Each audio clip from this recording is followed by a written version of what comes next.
The African National Congress commands and urges all of us to act for unity and, as one, let this be the year of the most powerful offensive.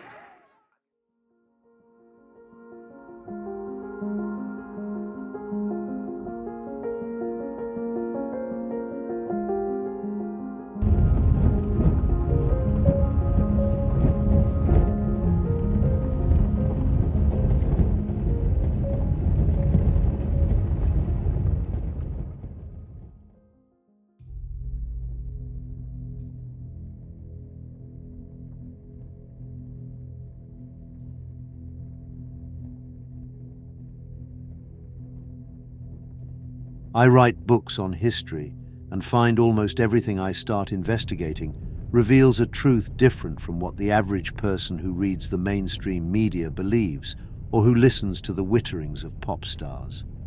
The Western media got a lot of things wrong lately. WMDs in the Iraq War, Gaddafi massacring his own people, that ivermectin couldn't cure COVID, that lockdowns worked. These falsehoods have had huge consequences, and are in part, I believe, the result of the unhealthy relationship between Western media and Western intelligence agencies who briefed them. Partly because journalists tend to be very ideological and frequently very ignorant. Maybe they got things wrong about earlier events too. The ANC were not peaceful, they were not inevitable, they were not naturally God-given successors. And the South Africa they have ruled for 30 years non-stop has been a one-party state in all but in name. The lack of political competition has meant they have not been thrown out when they have run the economy down, which they have. The ability to kick the rascals out, some writer said, that is the essence of democracy. It did not apply here. How did it come to this? The so-called rainbow election of 1994, with Mandela dancing up to the podium to claim the mantle of the presidency after winning a 62% vote for the ANC, was such a happy, hopeful event. It is the picture that has etched itself into the retina of the world's public. I remembered it. But the way the country has been ruled by the ANC in the 30 years that followed belied ANC competence and honesty. How did it come to this? In the years after Mandela's election, the West's liberal journalists found other crusades to care about and paid little attention to South Africa. In South Africa itself, many privately skeptical whites decided to hold their tongues, hope for the best, and see how things would work out. Then, a slight, fiercely intellectual historian, Anthea Jeffrey, advanced a revisionist interpretation of how the ANC came to power that seemed to make sense. Jeffrey is the policy director for South Africa's oldest policy institute, the Institute for Race Relations. Very clear that they would, from now on, implement a revolutionary people's war, and in line with what they had learned from Vietnam.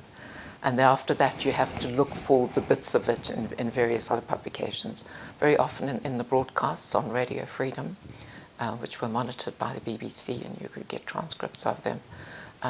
Very often also in their publications, in Sechaba, in the African Communist, and so on. And with the UDF, as Jacob Zuma was likely to say, the UDF didn't just spring out of nowhere, said Jacob Zuma. We, as the exiles, we planned it and organized it and brought it into being. ANC outmaneuvered both the security state, who thought the ANC and Mandela would be different from what they turned out to be, as well as effectively destroyed its black rivals through a psychological assassination and propaganda campaign, which left the ANC as the only party seriously claiming to represent black interests standing. It both removed a multi-party structure from the South African scene that could guarantee better governance, since bad governance could be punished in elections, and promoted bad habits in the ANC that they continued employing when in power, to the country's detriment. It had all started while Mandela was still in jail, in the mid-80s, when, after 20 years of pinprick sabotage efforts had proved ineffective, bombings of oil refineries and such like, efforts that were no match for de Klerk's death squads, the exiled ANC leadership set up a new strategy in 1984, the so-called People's War, a mixture of Gaddafi's Green Book and ideas adopted from the Vietnamese liberation struggle. The ANC's exile leadership called on rent boycotts, school boycotts, attacks on bottle stores, supermarkets and other shops, and killings of black people working for the government or the security forces.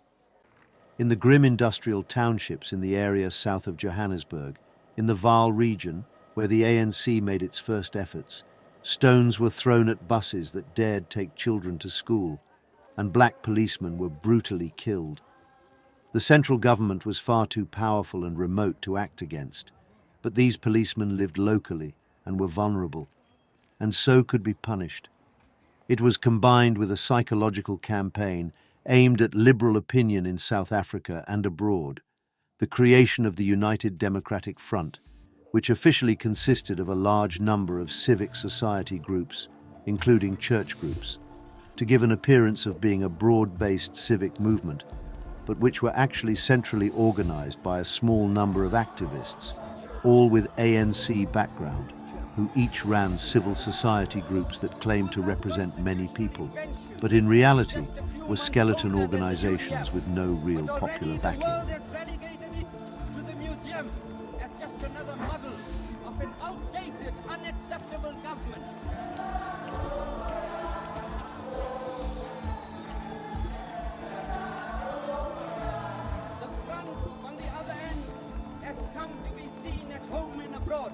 As the voice of the future.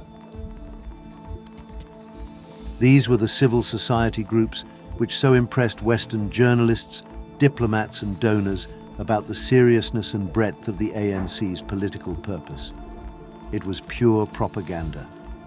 The UDF itself was basically a propaganda front.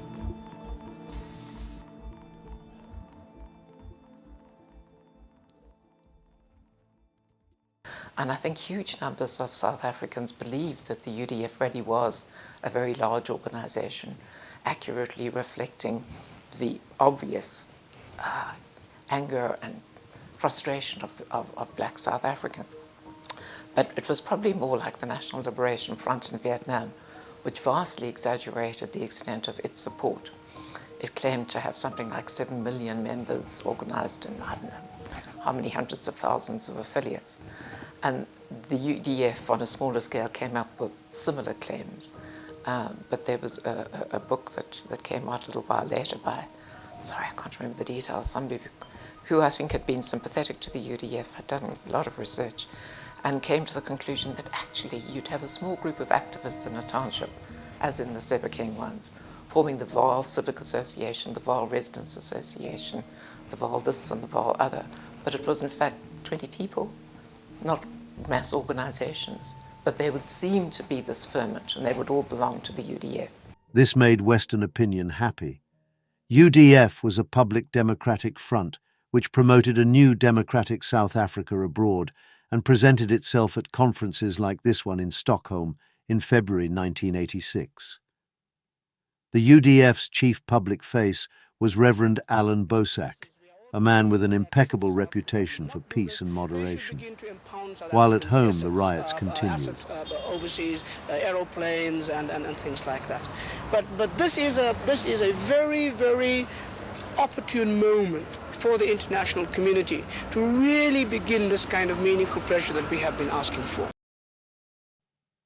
Let us go back to February 1990, the unbanning of the ANC and the release of Mandela, all coordinated by South African intelligence, with the short-term expectation of ending the violence and the medium-term hope of eventually shunting the charismatic old man into the presidency. The ANC had somewhat different plans, according to Jeffrey. Their main target was the rival black movements, some much more popular than the ANC itself. The ANC had 5 years of people wars strategy experience under its belt. Now it was able to bring its militant wing, Mkhonto we Sizwe, home from camps in Angola and Zambia to help in its push for power further. We had had 5 years of the People's War by then, the People's War being a strategy that the ANC was using not only to weaken the apartheid government, but also very much to weaken its black opposition, because the ANC had relatively little internal support within the country. Its key policies were economic sanctions and what it called generally the armed struggle, which most people assumed was simply bomb attacks going off in restaurants and shopping centres and the like. And there wasn't much enthusiasm among the black population for either of those strategies, whereas there was actually a lot of enthusiasm for an organisation that became extremely controversial, which is Inkatha. Inkatha was a formidable rival, and it was very important to the ANC that it should weaken it before the political transition took place. And so when the People's War began in 1984, I think there was a failure to appreciate that that was one of the main aims. And there was certainly also a failure to appreciate in 1990 when the violence suddenly intensified and the number of killings was 3 times greater than it had been in the 1980s. That again now the urgency of stigmatizing and attacking Inkatha, now called the Inkatha Freedom Party, was that much greater, because soon we would move into the first all-race election. Didn't matter particularly who the whites would vote for because they were a small minority. It critically mattered who black South Africans would vote for. Inkatha, also known as the IFP, was led by Mangosuthu Buthelezi, a moderate who advocated capitalism and friendship with the whites, but who was far less well known abroad than Nelson Mandela. The Inkatha had its strongest political base among South Africa's Zulus. If Inkatha had been allowed to flourish, South Africa could have had a 2-party system with change of government regularly. Political choice would have led to greater prosperity and less corruption. The moderate Inkatha Party was much more aligned with normal black people's wishes. But its strength, perhaps, was also its weakness. Its moderation was a weakness when facing a ruthless struggle for power with the ANC. Black majority are much more moderate. They're much more moderate. I think that has always been part of the ANC's problem. So black people didn't leap on the economic sanctions bandwagon. They were worried about jobs and income. And they didn't leap on the armed struggle bandwagon either, because they didn't like the killing that took place in the 1980s, even when it was black policemen who were killed. And you could easily portray black policemen as the worst collaborators of all. There was a sort of 75% condemnation of the killing of black policemen, which Inkatha also condemned. They said, we haven't exhausted the peaceful methods, and that's what we should do, because black labour and consumer power is growing to the point that we actually do have considerable sway now. In the townships, there was constant violence going on between Inkatha supporters and ANC supporters, but the politicians of all parties met at air-conditioned conference centres to try and map out a post-apartheid future. The years 1991-1992 saw intense negotiations about what the new South Africa would look like. Included were the ANC, Inkatha, the national party headed by the president FW De Klerk, and many smaller parties representing the interests of an ethnic patchwork of smaller groupings. South Africa is a country where 11 major African languages are spoken, in addition to English and the local dialect of Dutch known as Afrikaans. The talks were known as Codesa. After the second round of talks, called Codesa II, the ANC were clearly on the back foot. The National Party, Inkatha, and a majority of the smaller parties were united in favour of a future federal system which would protect the political rights of national minorities, not least the 4 million whites, but also people like the Bushmen. The ANC was not happy about that.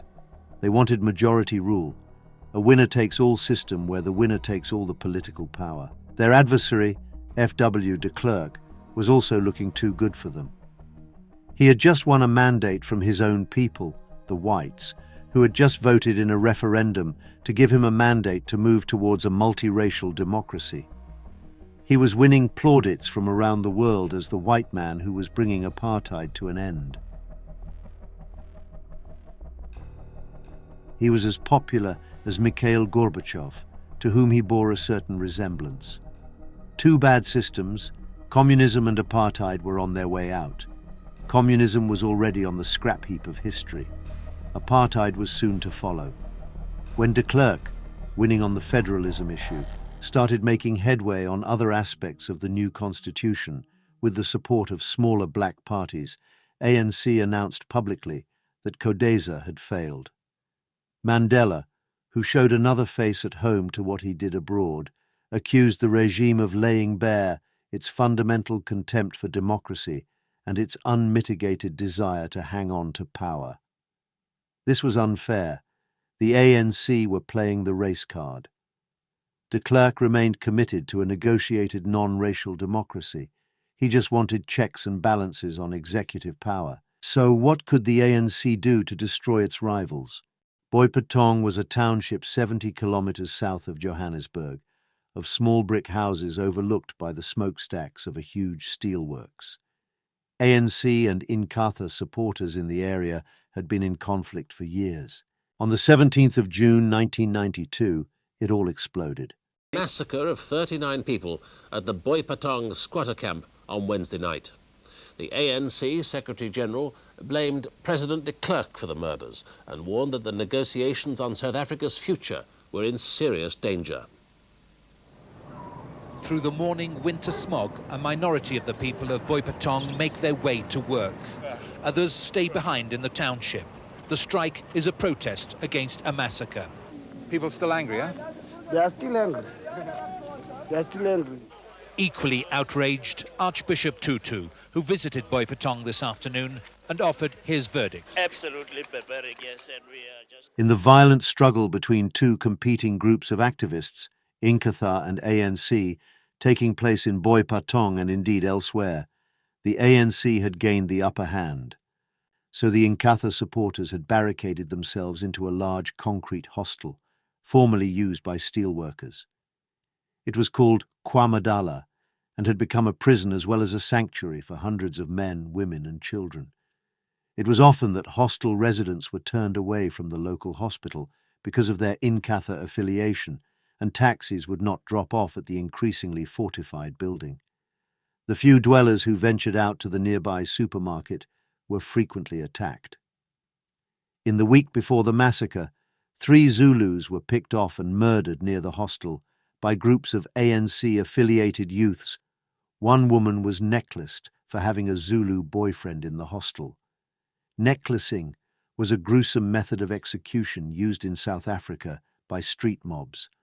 A tire was hung around the target's neck, doused in gasoline and set alight. The hot fumes destroyed the lungs, the fire consumed the body, and the melting rubber made it impossible to save the victim. Many hundreds of black people were killed this way. It was sufficient for ANC activists to walk past a bus stop queue, shaking a box of matches very visibly to intimidate black township people into staying away from work that day, and thus damaging the South African economy. On the night of the 17th of June, the men of the KwaMadala hostel sharpened their panga knives and broke out of the hostel to massacre 49 people, many innocent women and children, in 45 violent minutes.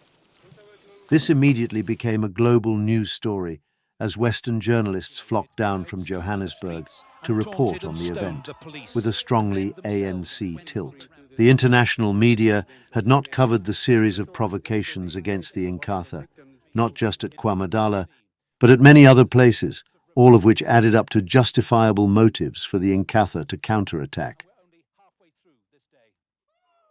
Most of the media would focus on the big Inkatha attacks, of which there were many, and they were horrific.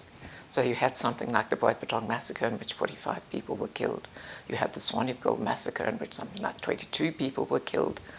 What you didn't have people understanding was the number of Inkatha leaders and supporters and children who are being taken out in targeted assassinations. So, for example, you'd have the mayor of an Inkatha mayor in Soweto, in Deep Meadow, gets a call late at night at 11 o'clock saying there's an emergency, please, he must come to a meeting. As he gets to the meeting place, his car, hand grenades are thrown in it. The car comes to a halt, he's shot dead in 10 minutes. These kinds of stories are given almost no coverage in the press.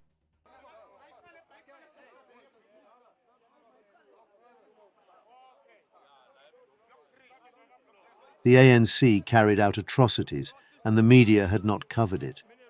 There were clearly double standards.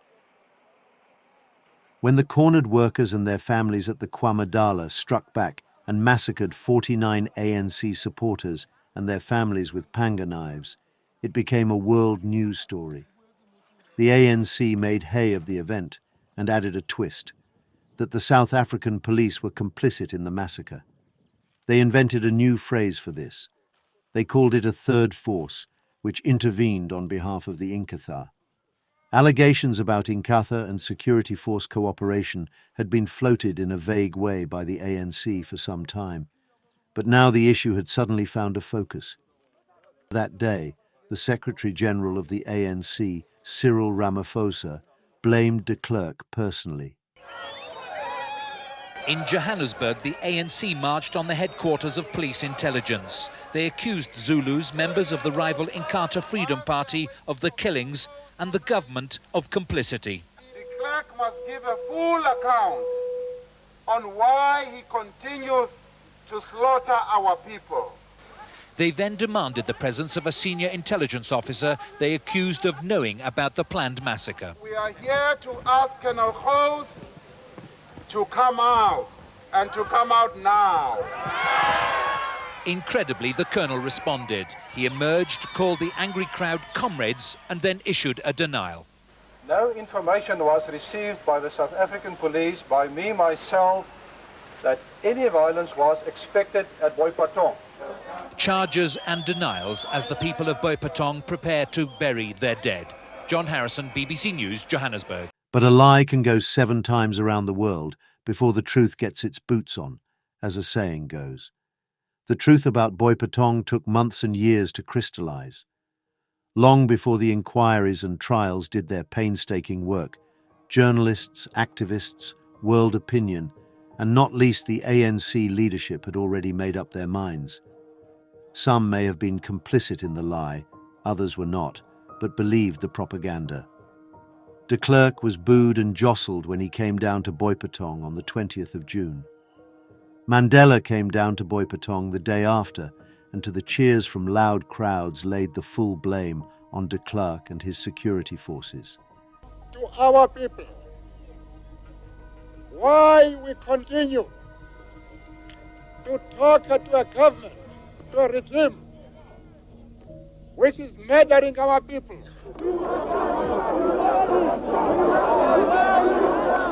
The National Party regime is killing our people simply because they are black.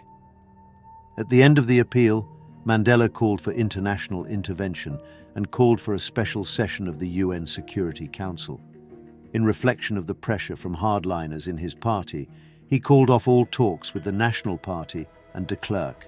He said, "The voice of our people is coming out loud and clear.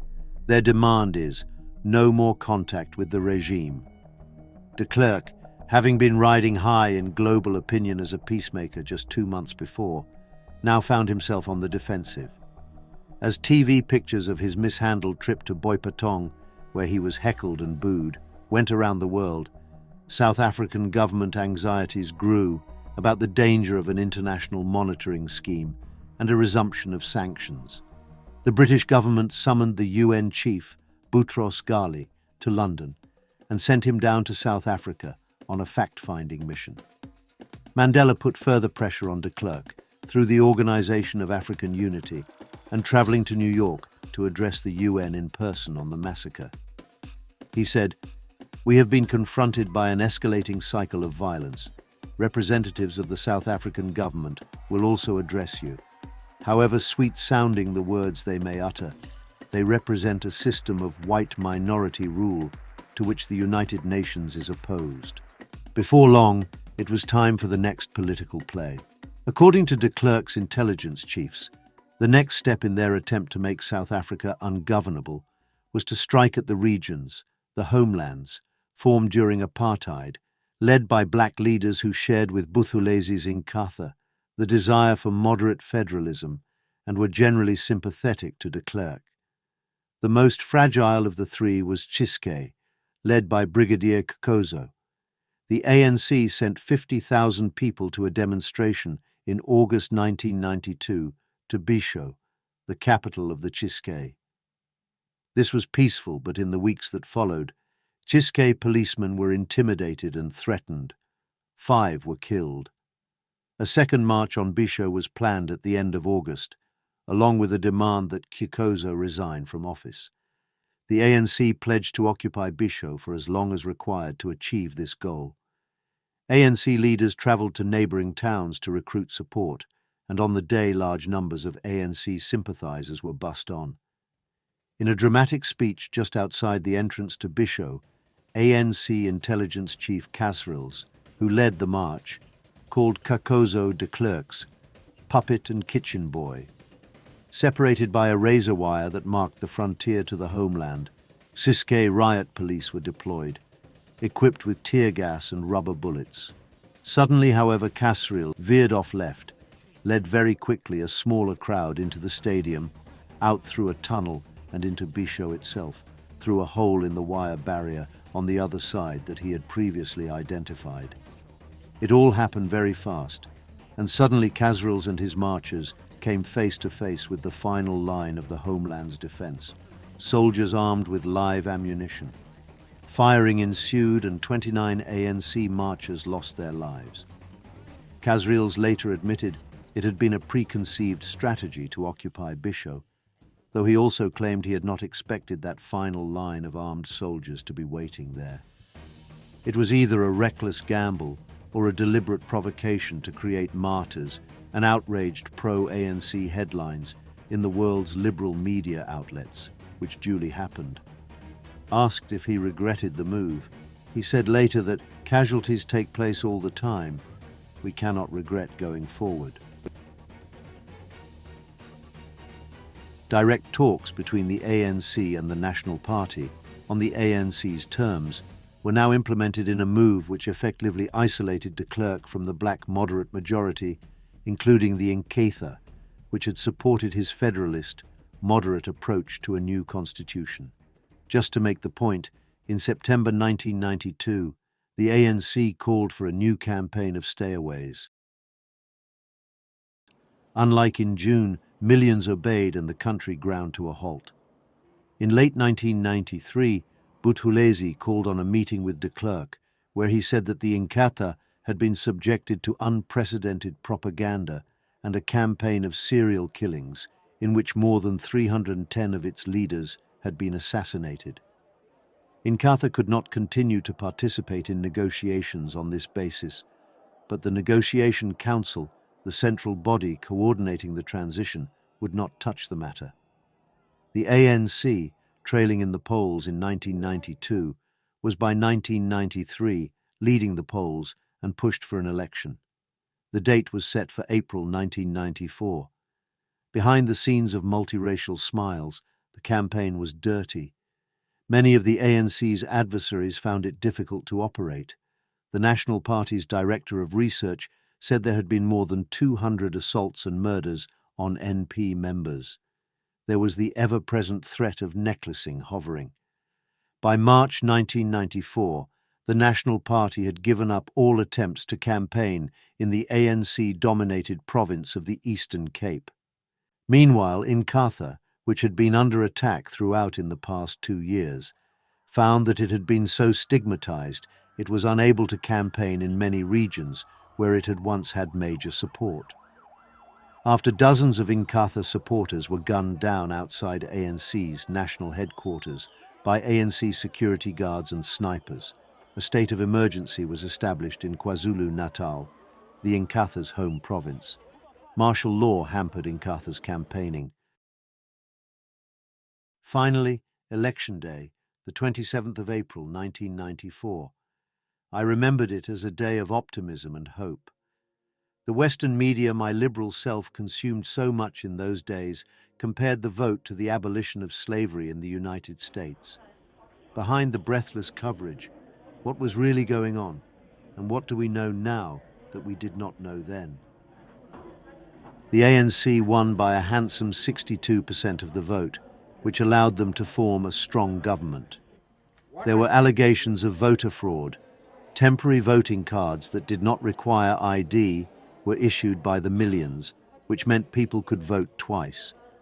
There was no electoral roll or requirement that voters had to be resident in an area, which opened the way for parties to bus voters from districts already in the bag to marginal districts where they could make a difference. But neither side made fraud an issue. It would be like opening a can of worms and risked a return to chaos. So, South Africa now had an ANC-led government with Mandela at its head, and other black parties in insignificant positions. The world saw the smiling older man doing a jig on the podium and thought it was all good. But the reality was that it led to the new constitutional settlement that most black parties in South Africa had once opposed.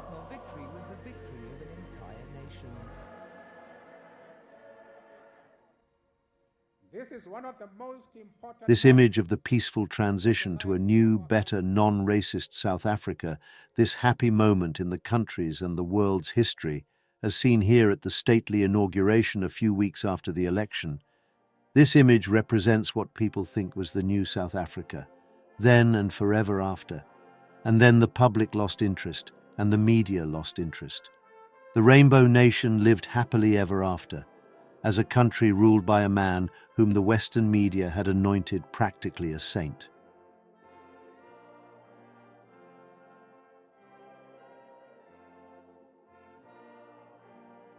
There was no serious opposition that could hold ANC governance to account. With many of its leading figures allegedly assassinated by ANC activists, hemmed in during the key election campaign of '94, and ignored by international media, mesmerized by Mandela's star power, Inkatha faded away. So there was no black rival of equal dignity blacks might vote for. There was no federal system either that might act as a check on majoritarian absolute power. It was a national unitary system, actually inherited from the British. The ANC had so pushed to retain and created the Boipatong and Basho incidents to facilitate it. Experts say that the winner-takes-all system, while it produces strong governments and may be right for Britain, does not work well in a country with many minorities, each pulling in very different directions. The Khoi people, or Bushmen, of the Northern Cape came to feel increasingly oppressed by what they derisively called the Bantus.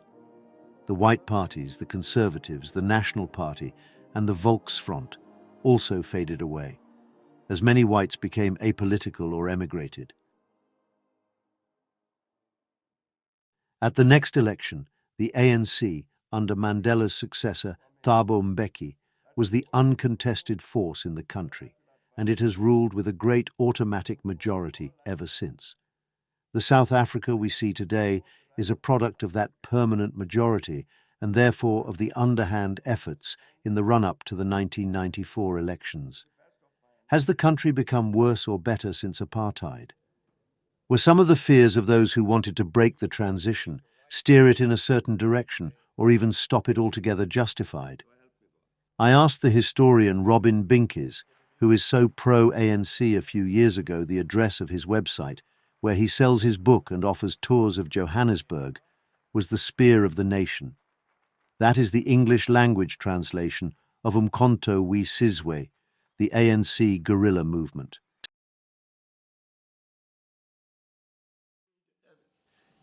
As you would know, the whole story is far more complex than just racism. And having grown up in a society which was racist and under apartheid for all these years, I've learned to basically to soften my own criticism of apartheid and the people that were involved.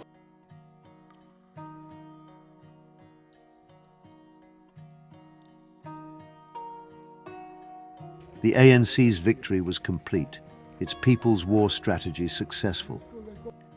From their unassailable position, Were the ANC going to rule the country in a unifying and efficient way that ensured prosperity for all? Or were they going to run on a racially aggravating policy that continued to promote the kind of violence that had brought them into power, confident that they could not be turfed out? Did absolute power create a culture of corruption at the expense of efficiency and social and economic development? The other documentary in this series looks at South Africa after 30 years of ANC rule.